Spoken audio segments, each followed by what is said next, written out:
Ladies and gentlemen, first of all, I want to say thank you for coming today. My name is Bill Miller. I'm a lieutenant with the Tennessee Highway Patrol. It is our pleasure to be here in this just wonderful venue, Nissan Stadium, home of the Tennessee Titans. First of all, the Titans, we want to really give them the credit and give them the appreciation that they deserve for allowing us to be here in this wonderful venue. This partnership is a partnership that the Tennessee Highway Patrol wishes to build upon and to grow. Our ultimate goal is 0 fatalities in Tennessee. Our ultimate goal is to make Tennessee a safer state, a safer place to have fun, to live and enjoy, to come to work in, and to go home at the end of the day in. We really want to say again, thank you to the Tennessee Titans and for this opportunity. And I want to introduce Bob Flynn, Vice President of Operations, Tennessee Titans. Thank you, everybody, for coming out here this morning. First of all, I want to thank you all, the Tennessee Highway Troopers, for doing everything y'all do. It's almost sometimes it's a thankless job, but you guys do so much for us, for our community. I really want to say thank you about that. But this partnership is a great partnership that we have with them. It's important for us during our football season, especially this weekend, about the message that we're going to unveil today. So, just if they can help you, if we can help you, we want to do that. That's what the message is. Please don't drink and drive. So I just want to say thank you once again, because it's a great thing you guys do out in the community, and without you all, it would not be as safe as we are here. So thank you. Without further ado, I'd like to introduce to you our commander, the Colonel of the Tennessee Highway Patrol, Colonel Tracy Trott. Well, I want to say thank you for all the media outlets that's shown up here today. I also want to thank our safety partners. I see representatives of the MAD office here, Governor's Highway Safety, Department of Transportation. People like that, we could not be successful without partners in traffic safety, and they're very important to our mission and what we do every day. Labor Day is upon us, the last big holiday of the summer season. Everybody's trying to get in the last vacation they can before winter weather starts to come around the corner. Football has started in southern Middle Tennessee. It's University of Tennessee down here tomorrow with a big game. Pro football starts a week from now. Things are going to get busy around stadiums around the country. And with that comes increased traffic, the chance of increased traffic crashes and deaths on a highway. And we want to do everything we can to have a safe holiday period and throughout the football season and finish off the year strong. We're on record pace right now to have the lowest number of fatalities since 1962, and we hope to maintain that pace as we go throughout the rest of the year. Partnerships are very important to us. We could not be successful without our local police departments and sheriff's departments, and the Department of Transportation has just become a very important partner in our mission and what we try to accomplish. The state police in any state and the Highway Patrol in the state of Tennessee has to be the driving force behind traffic safety. And we take that role very seriously, and we want to do everything we can to save every life possible in Tennessee over this weekend and throughout the year. The story of traffic fatalities and drinking and driving tragedies really hits home in Tennessee. I want to introduce you to Rebecca Alstrom. Rebecca and her husband of 33 years, Leo, have 3 children, Aaron, Megan, and Melody. On June 14, 2009, while traveling down a country highway, their lives were tragically turned upside down due to an impaired driver. We welcome Rebecca and her family here today to share with us how one person's decision to drink and drive can have a devastating consequence to our community. So with that, I want to welcome Rebecca Alstrom.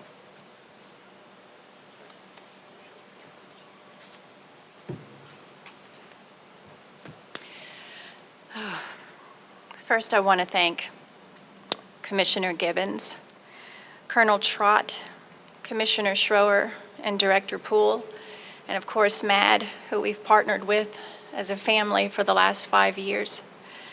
My husband's here today. Our youngest daughter is here with 2 of our grandchildren out of 3. We have 3.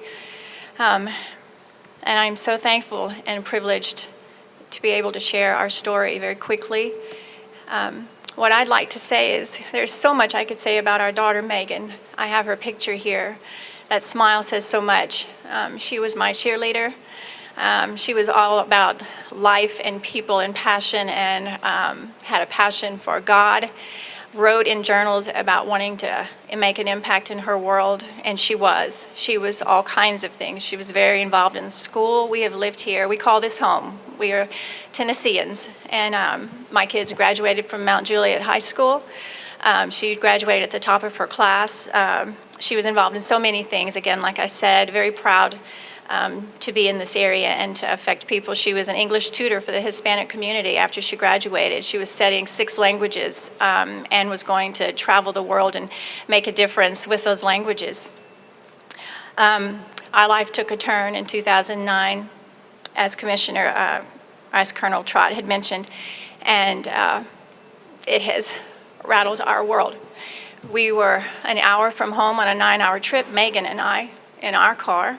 And at the last hour, I asked her to drive. She took over the wheel.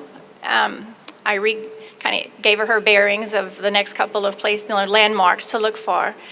And she puts her seatbelt on and looks at me and says, "I'm going to drive, but you're going to pay for it because I am singing with Celine Dion." And she plugged in her iPod and just cranked it up and was singing.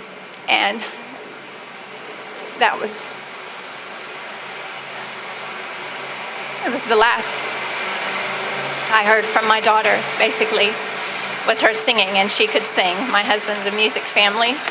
My husband's a worship pastor at Rolling Hills Community Church in Franklin. My son, my daughter, all have done studio work and stuff, so this was just part of the DNA of our family. But she was just singing as loud as she could when a SUV out of nowhere appeared on this 2-lane county highway and just was barreling for us.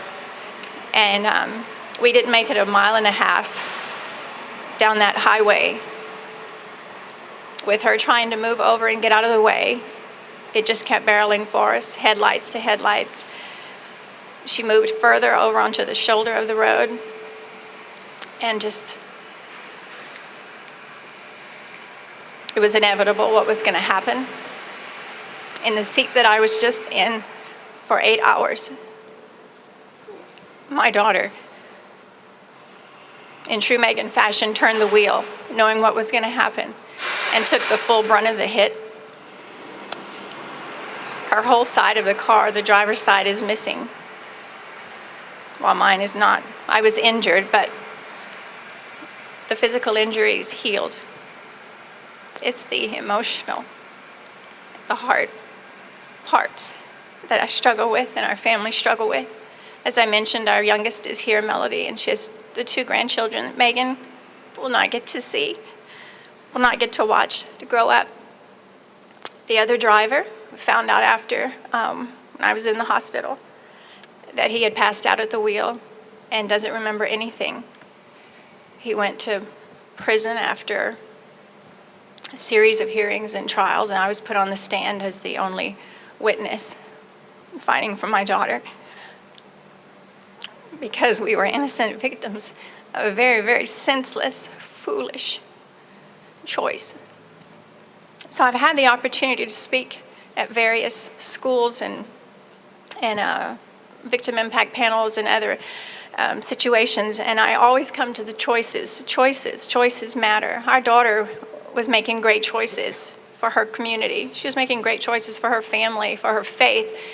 Today I'm making a choice because there's that huge heart part of me that would love to curl up in a ball and just pray this would go away and I could just dissipate into thin air because my heart hurts it. But that every day I make the choice because if I did, it wouldn't honor the God that I serve. It wouldn't honor my daughter. It would definitely not help my family or my grandkids. And it wouldn't help other people see the seriousness of this issue. We have a huge support group, a huge family.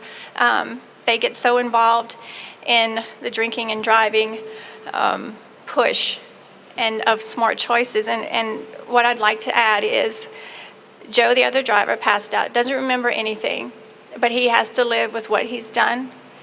He had sent us a letter asking us for forgiveness. What we feel as a family is, because he left a party totally smashed, is we're pretty confident, not talking to him, but we're pretty confident he didn't wake up that Saturday morning and say, let me see how much I can drink, how much it'll take for me to just pass out at the wheel so I can destroy family, potentially destroy a family, totally mess up my family, lose a fiance, all the things that had happened to him, and then end up in prison. Let me see how much it's going to take. He didn't. He had plans just to go to a party. But his choices, he made wrong choices. They impacted us, still impact us. It'll be a lifelong impact as we struggle every day. But he messed up his family. And so I always try to challenge people in the choices you make, whether good or bad. They impact your life. They impact the people around you. Innocent people like us just on the road driving an hour from home. I was blown away when Katie with Matt told me that in 2013, 161 people died due to drunk driving. It's just so senseless. And it's just needless. And I don't know what else to say except I always try to paint this picture of Megan was writing her story. She wrote an awesome story. She wrote an awesome story and still is. It continues with even me being here today and getting to share about her. What kind of story are you making? What kind of story are you writing? Every choice is another line in your story. Every choice you make. And if I could talk to Joe, if I could talk to people in his situation, he's been given a second chance. He's still here. What kind of impact is he going to make now that this tragedy has happened in his life after his choice? Where were his friends that night at the party? Where were his friends? So with this Labor Day weekend coming upon us, knowing you're going to go out there, you may not even think about drinking, or it could be texting or whatever it is behind the wheel. Tell somebody, if I end up drinking, can you care enough about me to stand in the gap for me so that I don't make a terrible choice? Can you just go ahead and do that preventative measure so that these men behind me that live this, that see this tragic, horrific nightmares night after night after night, that it will end, that the numbers will decrease? Can you just be accountable for your own life and make choices that matter? And I want to thank these men. I'm just, and the ones they represent, for all of their service. Personally, I couldn't do it. Thank you.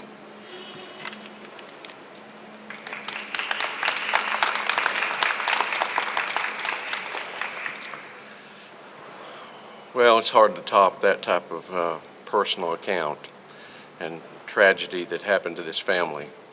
The sad truth is it happens several hundred times a year in Tennessee and probably over 30,000 times across the nation. It's difficult to recover as a family when you experience that personal tragedy. And we thank Rebecca and her family for sharing that with us. Next, I'd like to introduce probably one of the best partners a THP colonel could have that supports every effort that we make in traffic safety and really turns loose the resources of his department to help us accomplish our mission. A great friend and partner to the Tennessee Highway Patrol and a great servant to the state of Tennessee, Commissioner John Schroer.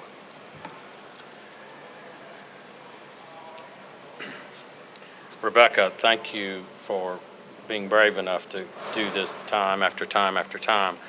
As the Colonel said, there's little that we can say, and I think the best thing that I will say, and I'll address this to you, is that I spend every day thinking about ways we can save people's lives on our highways. And I've started listening to people's stories like yours and your daughters and others across the state. And I've pledged to you that that's what we're going to do every single day. And we can't do it by ourselves. we do it with great partnerships with Mothers Against Drunk Driving, with the Governor's Highway Safety Office, and especially with the Highway Patrol. It takes a bunch of people to reduce deaths, and we all do what we can every day, and it is a key part of what we try to do, and it either from our message boards where we're trying to alert drivers of things that are in front of them or bring them aware of what might happen, to our Protect to Queue program, which is to save people or make people aware of what's happening in front of them when there is a wreck in front of them. Our Protect to Queue program has reduced secondary wrecks in the state of Tennessee by 37% in just 2 years. That's a huge number of things that we've done, wrecks that we've reduced. And so we're gradually making a difference every single day. And if we can continue, as the Colonel said, we're on a historic level of reducing fatalities across the state, and it takes everybody to talk about it. It takes you all to let the public know how important it is, just to make someone think about something, to make a good decision that will save not only their lives but other people's lives is important. So those messages are there, but we cannot quit. We have to be diligent. We have to do the things we do. So on behalf of the Department of Transportation, we want everyone to have a safe Labor Day weekend. I will say that we've stopped all construction activity, or will, by 5 o'clock this afternoon. Will not continue until 6 o'clock on Tuesday morning, so at least we won't have construction lanes closures. We want people to have a safe and happy holiday. This will be a driving time. Gas prices are as low as they've ever been. People may decide to take an extra trip. So be aware of what's going on, be safe, and come home to your families. Thank you.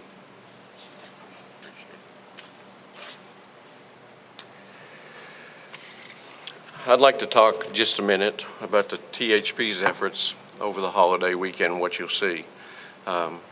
It's something that you've heard several times before, and we keep saying the same things, but we're embarked on a program that seems to be successful. We're on pace to have fewer fatalities than we have since 1962 in Tennessee if the trend continues, and we think we're doing something right, and we're going to continue with it. Impaired drivers are always our #1 priority because they kill innocent people, as you've just heard from the Alstrom family.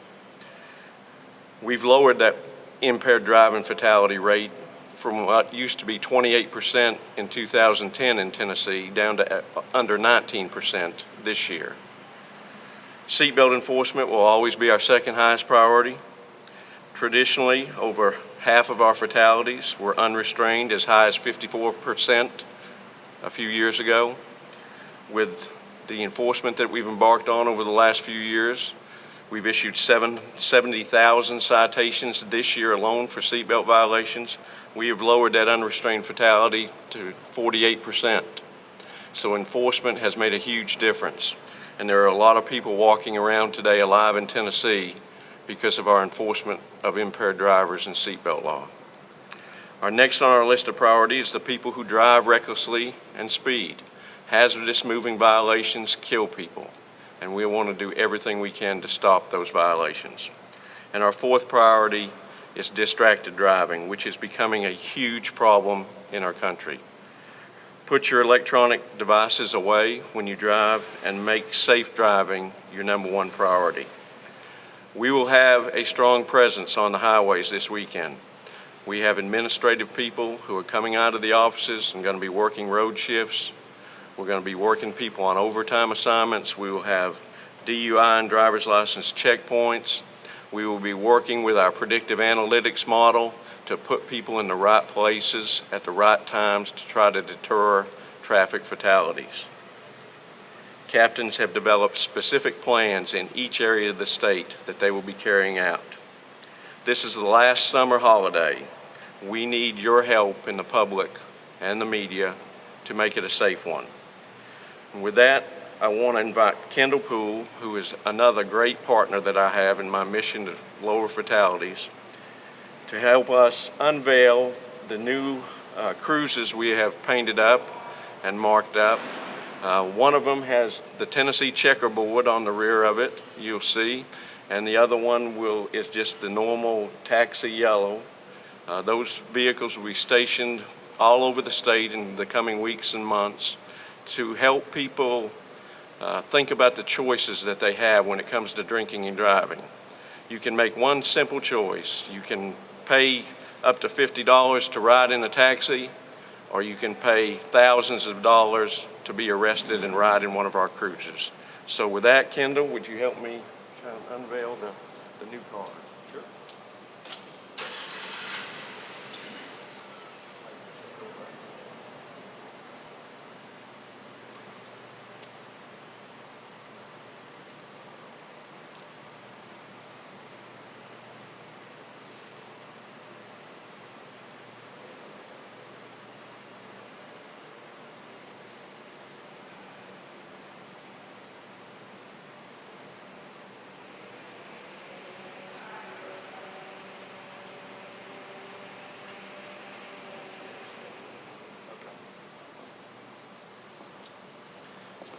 Don't those look great? And that's actually just an example of some of the things that we're doing across the state. Just very quickly, you've heard from some wonderful partners today, and partnership is the key word in everything we do. Education, enforcement, engineering. I want to say thank you to Commissioner Schroer. Safety is his #1 priority in the Department of Transportation, and it goes beyond just keeping our roads themselves physically safe. He's personally invested in everything that we do on a daily basis in trying to save lives. Also to my great friend Colonel Trott and all the men and women of the Highway Patrol. Rebecca, thank you so much for sharing your story. It takes all of us to get this message out. And most people think when it comes to education that all we do is do the media campaigns. But 85% of our funding in the Governor's Highway Safety Office goes toward enforcement and educational campaigns all across our state in 95 counties. And I want to focus today not just on the Highway Patrol, but also on the local law enforcement agencies who are our partners. And by the way, 450 grants across the state that we work with. They all report statistics. They all participate in our campaigns. We fund DUI overtime. We fund equipment to the tune of millions of dollars to make sure that we save lives. Bottom line, that's how everybody is judged. That's how we're graded on making sure that stories like Rebecca's don't just become a statistic, that we know that every single number means a life. It's football season. As Colonel Trott said, there's a lot more partying going on here at the end of the summer, more people on the roadways, as Commissioner Schroer told you, but we remain invested 365 days a year to ensure that no one has to lose their life needlessly.